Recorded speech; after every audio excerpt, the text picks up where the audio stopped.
slogan koperasi itu hanya dipakai ketika politik pilkada. Pilpres. Ya kan, mau calon-calon anggota parlemen, semua dipakai nih koperasi ini, oh Sokoguru sebagainya.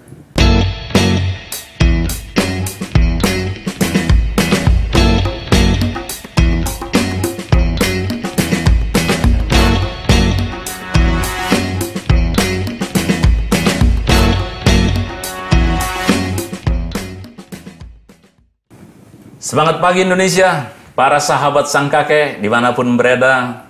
Pagi hari ini kita kedatangan tamu, seorang tokoh kita yang sangat mumpuni di bidang topik yang akan kita bahas pada pagi hari ini. Kita akan membahas tentang koperasi dan kewirausahaan sesuai dengan bidang beliau. Namanya John Walker Situmorang, doktor insinyur, seorang lulusan dari IPB dan lama malang melintang di Kementerian Koperasi dan Pengembangan Koperasi di seluruh Indonesia. Selamat pagi, Pak John Walker. Wah, di sini panggil Selamat pagi dan semangat pagi. Semangat pagi Indonesia. Semangat pagi Indonesia. Ini kita mau diskusi tentang koperasi. Amanat konstitusi kita, pasal 33 Undang-Undang Dasar 45 itu sangat jelas.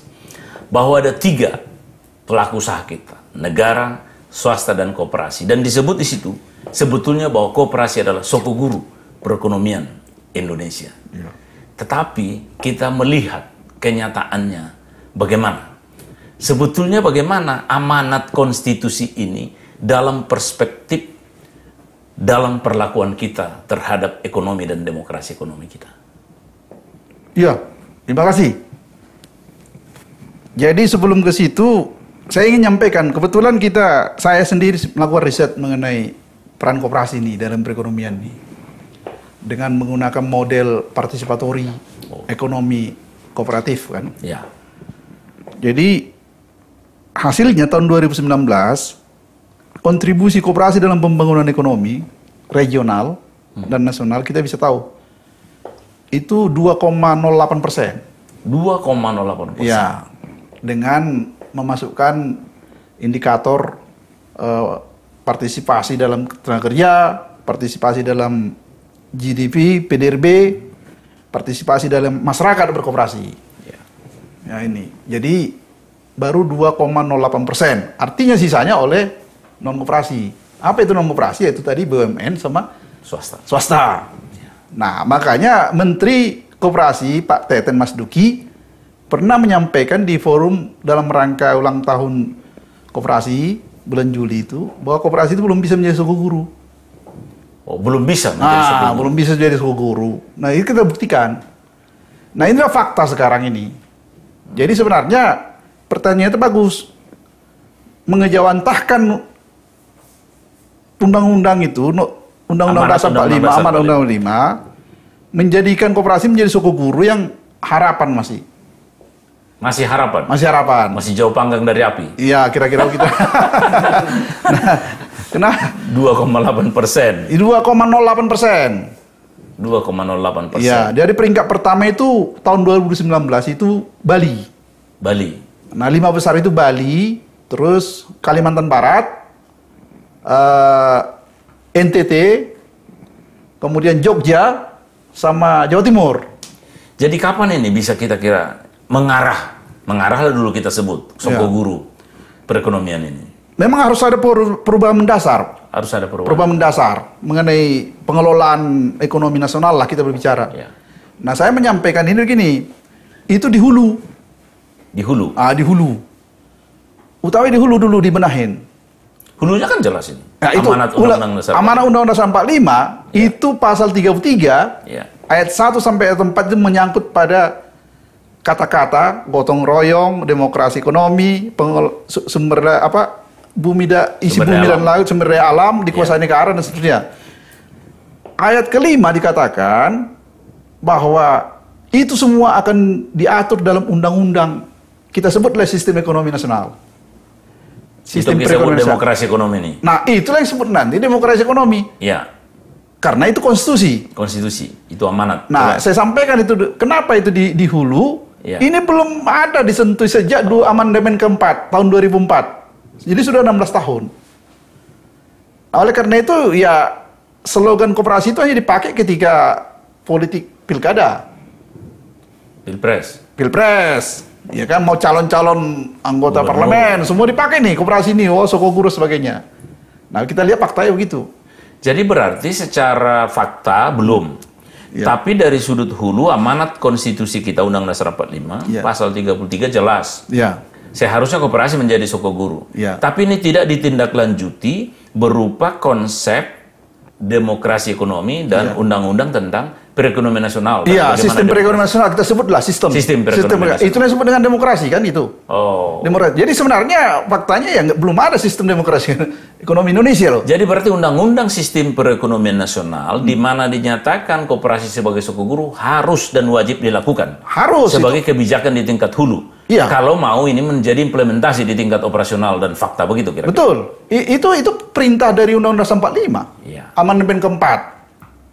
Itu berarti berkepentingan kita menyuarakan ini Iya. ke DPR, ke pemerintah supaya segera menyusun rancangan undang-undang sistem perekonomian nasional. Betul. Di mana koperasi diletakkan sebagai Sokoguru Betul. perekonomian nasional. Iya. Kalau ini belum dibuat, Kementerian Koperasi mau lakukan apa? Yes, nggak bisa apa-apa, hanya piecemeal aja. Artinya pekerjaan-pekerjaan karena sudah ada anggaran dan sebagainya. Makanya anggarannya pun kecil, gitu ya. Padahal Karena kita tidak penting hanya 2,08% Iya. sumbangannya begitu ya? iya betul. Nah sekarang anggota koperasi aja nasional Iya. tahun 2019 itu baru 20 juta orang. 20 juta. Nah, usaha mikro kecil menengah itu 64 juta. Wah, begitu ya? Ya penduduk kita sudah 270 juta. Jadi 20 dengan 64 juta udah timpang juga ini. Udah timbang, apalagi UMKM penduduk. Apalagi dengan penduduk. Nah sekarang kita bandingkan Eropa nih.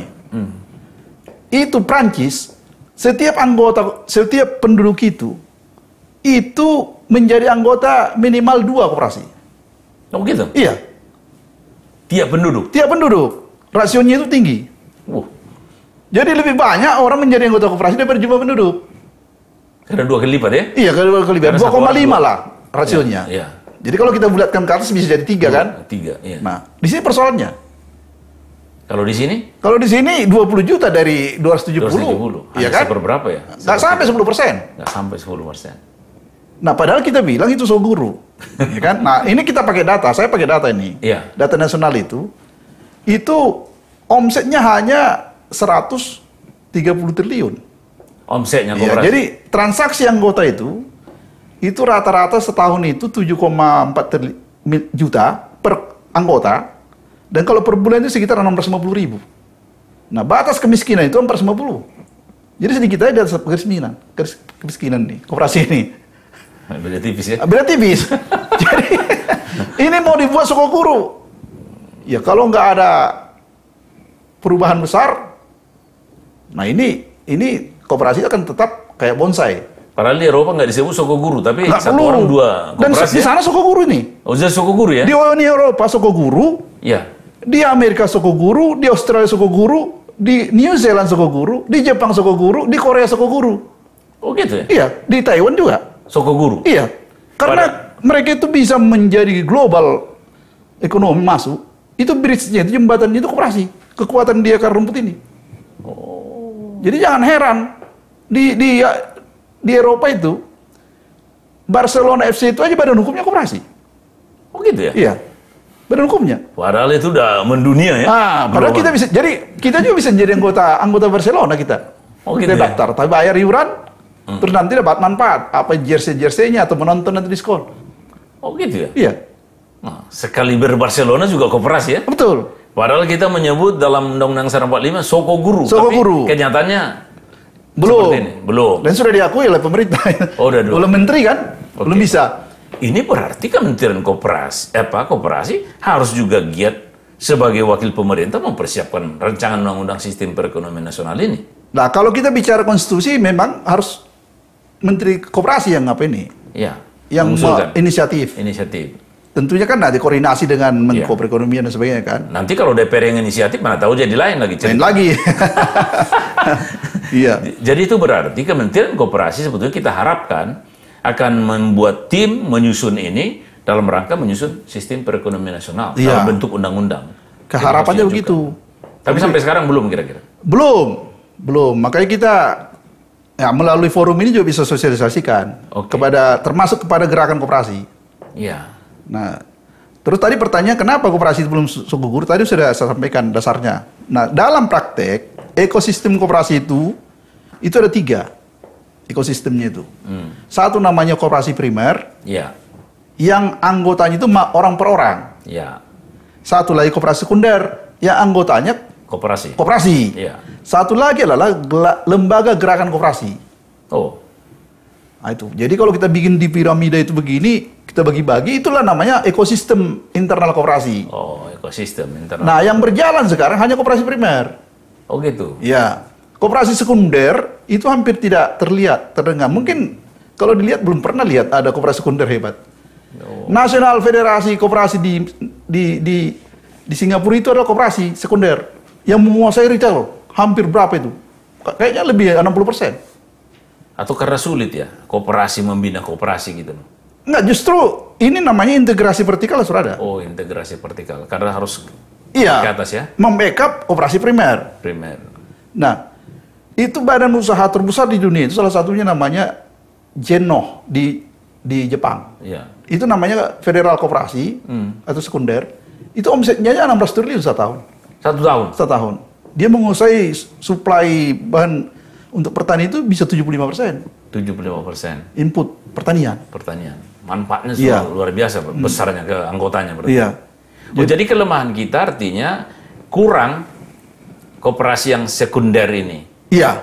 Yang seharusnya secara vertikal, ini ada koperasi primer, ada di atasnya koperasi sekunder Sekunder. sebagai federasi dari Iya. koperasi primer ini yang seharusnya bisa menggalang kekuatan Betul. dan menghimpun kekuatan Di luar ekonomi. kemampuan di luar koperasi primer. Ya, artinya iya. Iya, Jadi artinya ini kan dihimpun jadi di Betul. luar apa ini. Jadi wah ini agak apa juga ini rupanya. Kita ini- kurang paham ini ekosistem koperasi kita. Ya, yang katanya soko guru tapi kita juga nggak paham. Iya. Tapi bagaimana Kementerian Koperasi mensosialisasikan, membuat gerakan koperasi ini lebih berkembang di tengah pertumbuhan ekonomi kita yang kadang-kadang stuck? Iya. Saya kan peneliti jadi agak bebas melihat lah ya Iya. dari sudut pandang lain ya, bukan birokrat. Ya, walaupun digaji oleh pemerintah ini ya kan. Mestinya memang kementerian itu ya tugasnya perspektifnya itu adalah pembangunan, Ya. bukan bisnis. Oh, pembangunan, bukan bisnis. Bukan bisnis. Nah, pembangunan itu konteksnya tadi membangun koperasi. Bukan bisnis koperasi Bukan ya. bisnis Ini urusnya koperasi, bisnis itu membangun ya- koperasi. Di koperasinya Ini koperasi bisnis. misalnya. Jadi berarti seharusnya dia membangun institusi, kelembagaan, Nah, aturan betul, tentang itu koperasi ini. regulasi. Itu yang seharusnya regulasinya. Betul, iya. Jadi mereka sebagai regulator Iya. harus membuat aturan supaya koperasi ini tumbuh bisnisnya. Begitu Betul. kira-kira. Dua hal konteksnya kan. Satu mengenai kepastian hidup, ya usaha. Nah, Kedua pemberdayaan. pemberdayaan. Pasti hidup, tapi kalau nggak ada pemberdayaan, Ya, mati nggak bisa juga ya. karena lemah kan koperasi primer lemah. Dan objeknya jangan hanya koperasi primer. Iya. Kita harus bangkitkan ini. Jadi koperasi sekunder ini namanya bridge to the global market. Iya. Ya. Makanya luar biasa. Kalau di Eropa itu semua itu koperasi semua rata-rata. Apalagi di New Zealand. New Zealand itu negara terenak lah termasuk Skandinavia. Oh, Skandinavia lebih hebat lagi. Oh gitu ya. Iya. Wah, di sana itu semua koperasi. Industri susu yang datang ke Indonesia semua di badan hukum koperasi semua itu. Yang dari luar itu ya. Yang dari New Zealand lah, New Zealand. Anland, terus apa lagi yang Skandinavia. dari Belanda, Friesland gitu loh. Iya. Iya. Nah, ini kita lihat di situ. Di Indonesia itu sudah ada upaya sebenarnya sedikit, tapi tidak dielaborasi. Misal contoh lah, sekarang itu sumber tua, bekas-bekas eksploitasi minyak itu, Minyak. ribuan sumur di Indonesia ini. Dan menurut Menteri SDM itu, yang pertama diberikan kesempatan kepada koperasi mengelola sumur-sumur tua itu. Sampai sekarang kita lihat mana, baru 3 koperasi yang mengelola itu. Itu ratusan juta bisa bisnisnya itu. Itu masalahnya di mana? Pemberdayaan yang kurang? Termasuk tadi, kan harus disosialisasikan, Oke. harus dipetakan. Iya. Semua kebijakan lintas sektor itu harus dipetakan. Dipetakan mana yang nyampe ini, ya kan? Nah, kenapa misalnya rumah sakit nggak boleh koperasi? Nggak, belum ada koperasi ini. Iya kan? Kenapa nggak bisa? Yayasan PT gitu ya? Yayasan PT yang berkembang. Padahal Permenkes mengatakan pendiri rumah sakit itu adalah badan usaha berbadan hukum. Yang tiga ini bisa. Koperasi bisa? Nah, koperasi bisa. Ya kan? PT bisa, yayasan bisa. Terus pendidikan, kenapa tidak ada koperasi? Ya. Jadi semua pemilik, pelanggannya jadi pemilik, dokternya pemilik, jadi pengabdian luar biasa. Dan rasa memilikinya jadi lebih tinggi ya? Iya. Sama dengan koperasi gitu? Betul. Nah, di buruh misalnya, buruh. Buruh itu, mohon maaf ini, kita bukan apa, buruh itu perlu sejahtera. Tapi kalau hanya mengandalkan upah, nggak bisa sejahtera. Iya. Di negara maju, yang membuat dia sejahtera itu, beyond of the labor itu sendiri. Apa itu di luar income itu? Mereka membentuk koperasi. Oh, jadi ada pendapatan lain ya? Ada pendapatan lain. Upah gitu. Dan dia semua disuplai oleh koperasi. Dan dijamin. Dia dari upah. Dia transaksi dengan koperasi. Dia juga dapat jasa ketika koperasi untung. Jadi putar di situ ya? Iya. Uangnya. Mereka dapat bahan-bahan, beli apa semua dari situ. Akhirnya keuntungan dapat juga. Betul. Makanya di sana berkembang itu koperasi buruh itu. Dan salah satu koperasi buruh terbesar di dunia itu Mondragon di Spanyol itu. Mondragon ya? Iya. Bahkan itu sudah menjadi agro kooperatif. Kooperatif tourism. Jadi orang datang ke saya untuk wisata hanya melihat koperasi itu. Oh gitu ya? Iya. Jadi destinasi wisata nih kooperasinya. Luar biasa. Puluhan juta anggotanya itu buruh. Luar biasa itu Mondragon. Jadi orang datang melihat, belajar ya, bagaimana? Iya. Mondragon ini. Jadi kooperatif tourism namanya. Kooperatif tourism. Luar biasa. Makanya jadi, hebat. Nah. Para sahabat sang kakek, ketika kita mendirikan bangsa ini, para founding fathers kita sepakat bahwa pelaku usaha kita ada 3. Ada itu negara, BUMN, ada swasta, lalu ada koperasi. Dan amanatnya jelas bahwa koperasi menjadi sokoguru perekonomian nasional kita. Yang seharusnya ini ditindaklanjuti dengan undang-undang sistem perekonomian nasional, di mana mengatur demokrasi ekonomi dan koperasi menjadi pusat atau menjadi sokoguru. Tapi kenyataannya justru menurut narasumber kita, Bapak John Walker Situmorang, di Eropa, New Zealand, Jepang, Korea, mereka menjadi sokoguru. Amerika koperasi. juga. Bahkan di Amerika dan di Spanyol, bahkan Barcelona ada koperasi buruh yang terhebat.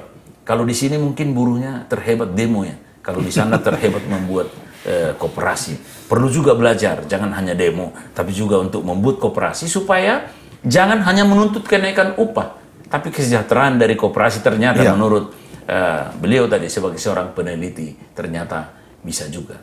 Jadi para sahabat sang kakek, ini sangat luar biasa pesan dari narasumber kita yang menyampaikan ada beberapa hal. Pertama, amanat konstitusi kita, Undang-Undang Dasar 45 jelas. Pasal 33, khususnya 5, harus disusun sistem perekonomian nasional. Ya. Oleh karena itu Kementerian Koperasi, para pelaku, stakeholder koperasi perlu mendorong lebih lagi kepada inisiatif penyusunan rancangan undang-undang sistem perekonomian nasional. Saya kira Menteri Koperasi kita ini, saya kira cukup bisa sebagai mewakili pemerintah untuk mengajukan inisiatif kepada DPR. Karena kita harapkan kita jangan hanya silau dengan keberhasilan koperasi di Eropa, tapi kita juga harus mulai. Dan dari hulu, itu tadi pesannya, mari kita dukung Kementerian Koperasi, ajukan dong rancangan undang-undang tentang sistem perekonomian nasional. Itu pesan-pesan yang kita dapat. Terima kasih, ini luar biasa narasumber kita. Kita berharap bahwa kita akan diskusi lagi nanti berikut tahap-tahap bagaimana untuk mengajukan rancangan undang-undang sistem perekonomian nasional. Para sahabat sang kakek, demikian dulu bincang-bincang kita. Jangan lupa like, komen, dan subscribe konten-konten sang kakek network yang menarik, informatif, dan solutif. Sampai di sini dulu teman-teman. Sampai ketemu dalam diskusi bincang-bincang dengan tamu yang kita lakukan pada sesi berikut lagi. Terima kasih. Selamat pagi. Ya, selamat pagi. Amin. Dan semangat pagi semua. Iya, selamat pagi. Semangat pagi Indonesia.